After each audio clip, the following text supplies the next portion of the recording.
During the apartheid era, wearing of traditional attire was something that was laughed at. People were ridiculed, especially ladies, elderly women. For example, a family that is of Zulu-speaking people, there'll be people visiting maybe from KZN, and then there'll be comments like, "Hi Sibongile, sibonekile kungena bomama bagqoke isidwaba, isicholo. Bukunabo baba futhi abanye abagqoke amabheshu. Abobani?" Or it will be a comment like, "Peggy, gini sibone kungena bomama bagqoke imitsheka, isibelane, namaduku amakhalakhala enhloko." Or abomama bagqoke lamashidi nithi yini iminwenda yamavenda. Yo, hayi kanti abantu bazophucuka nakwenze njani. That was like the norm in those days. Welcome to this discussion. Your host being Peggy, an ordinary elderly citizen. Why were people looking down upon somebody wearing traditional attire? People who were safe were the Sotho-speaking people. Wearing of isishweshwe was taken as normal. The Xhosa-speaking people, their attire also, the ladies, I don't remember them being laughed at.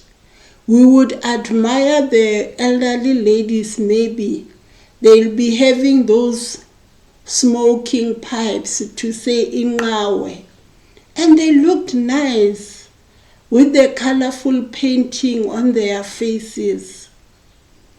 Those who were wearing Swati attire were also admired, but come to the Zulu nation, to the Venda and the Shangan, that one was a big no-no. What about the Ndebele attire?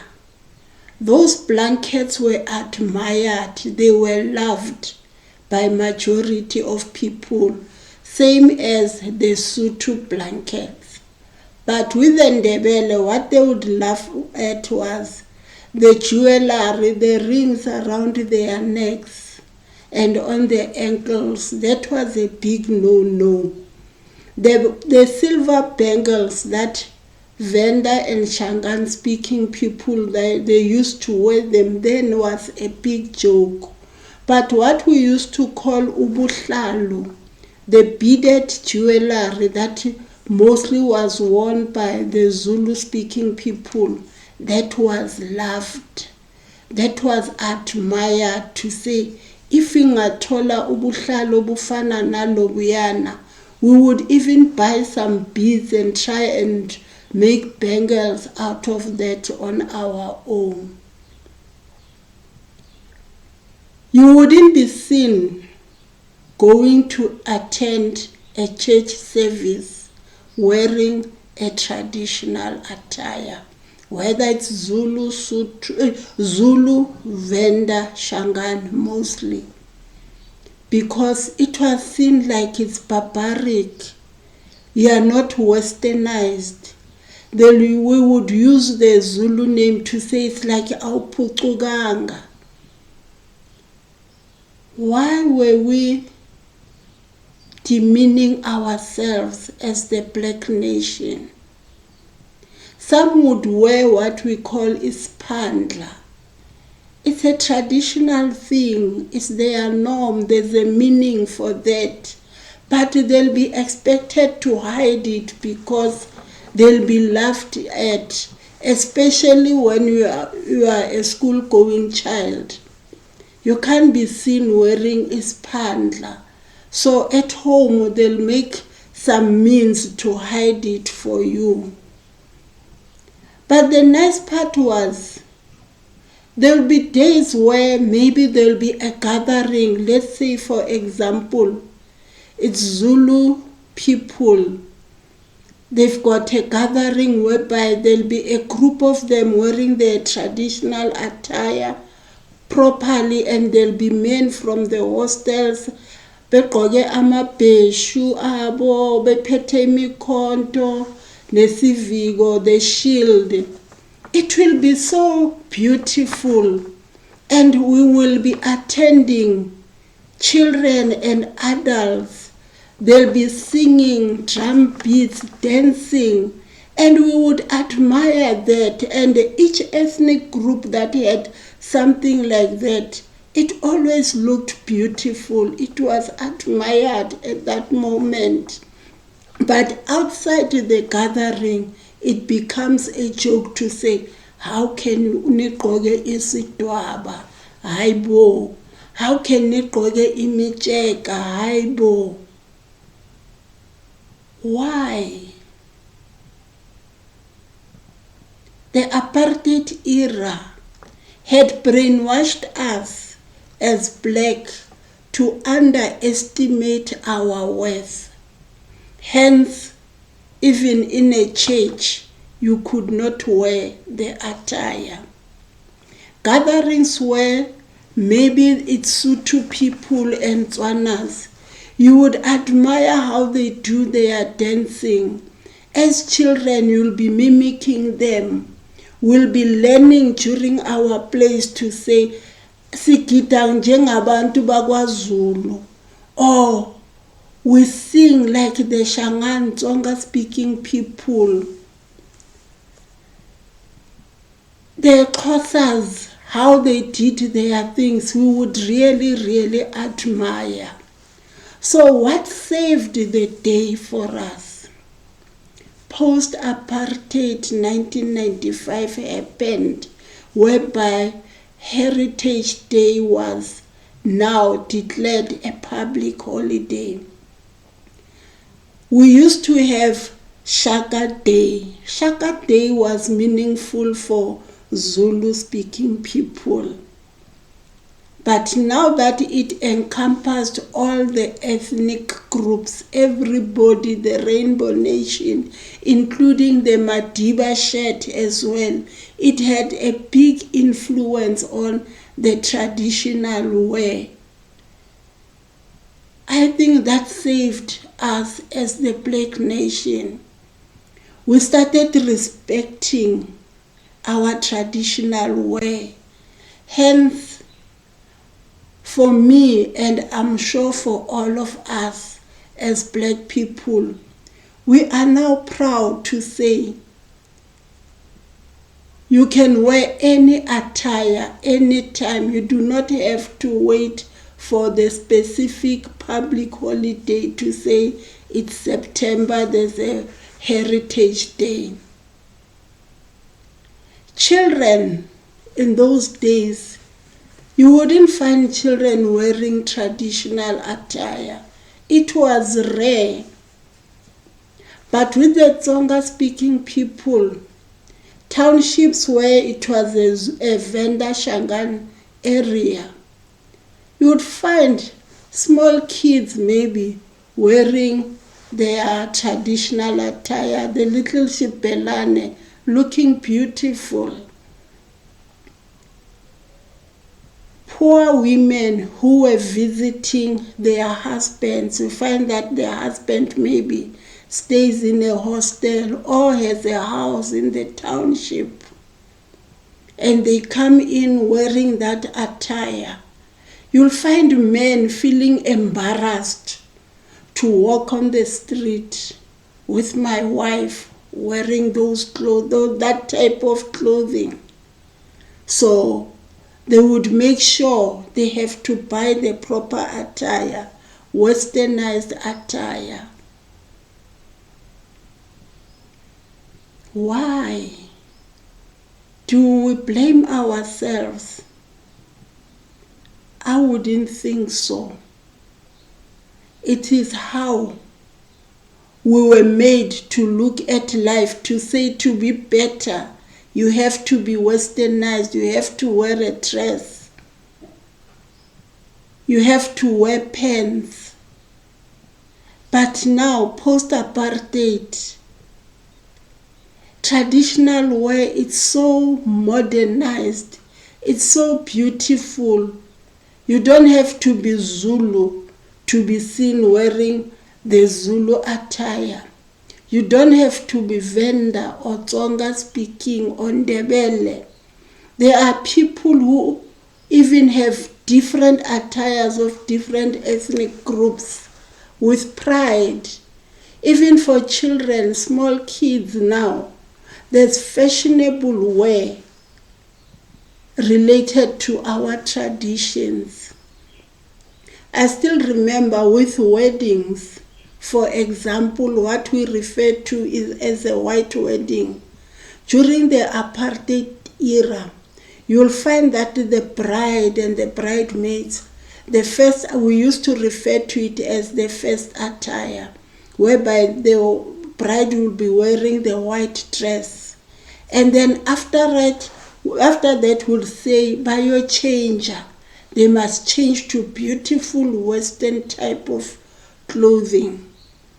And then some would change and wear Indian clothing like amasari. You wouldn't find people, it was rare to say now, with their change from the white dress, they wear Zulu traditional wear, Venda or Tsonga traditional wear, because that was looked down upon. But now, post-apartheid, the beauty of it, weddings, we have what we call traditional weddings, whereby even the invitation cards will state traditional wear. It will be so colorful, so beautiful. Now, people were able even to attend a church service wearing your traditional attire. You find that in a church, when it's the month, the celebration of the Heritage Day, the Heritage Month, it's even done in the church. What changed? It's no longer taken as a barbaric to say you can't go to a church wearing traditional attire, ugqoke ishibhelano, uhambara minwenda, ugqoke isindebele. No, that is a thing of the past. Really, I must say, it was a blessing with Tata Madiba, our former president, Mr. Nelson Mandela, with that traditional shirt of his, the Madiba shirt. It changed our mind frame, how we look at things. The Heritage Day month brought back our dignity that we were not aware it was taken from us due to the oppression, the apartheid regime. You find people, even whites, when it's Heritage Month celebrations, you'll find them wearing something from the black tradition. And it's all laughter. It comes to what we say, it's a rainbow nation. I would say when it comes to Heritage Month, it's got its healing process, a section of whatever emotional damage that we are carrying with us, those who are from the apartheid era. It means we are capable of doing better. We are capable of respecting each other, of coexisting with each other without undermining each other to say, I am Zulu, I am colored, I'm Xhosa, I'm Venda. We can coexist. Even politically, we can coexist. Have differences, but be able to resolve them, reach compromises. We can do better as a rainbow nation. The Heritage Month is one of the proofs that we have. Our big sporting events is another proof that we can make it. The beauty of it all is you no longer hear people saying, "Bazophucuka nini? When are you gonna get better, be westernized, and stop being backwards?" It doesn't happen anymore. The younger ones, the new generation, the Generation Z, the millennials, they are growing up in an era whereby they only see respect when it comes to a traditional attire. They do not understand the pain we went through, self-inflicted in a way, but I cannot say we blame ourselves. It is how we were whitewashed. It's how we were made to believe, to say, to be a Christian, you must move away from a barbaric type of a behavior, a barbaric type of wearing clothes that are not westernized. Instead, we are back to our roots. Fashionistas, people who are in fashion, they've even modernized the attire. It is so beautiful. That is the reason for discussion, for talking about this, to say Heritage Day, somehow I see it as something that is very positive for the Black nation. It has helped us to realize, to say, there's nothing backwards about what we have traditionally. There's nothing backward in wearing the Venda attire, the Zulu attire, the Ndebele attire. We are just being ourselves.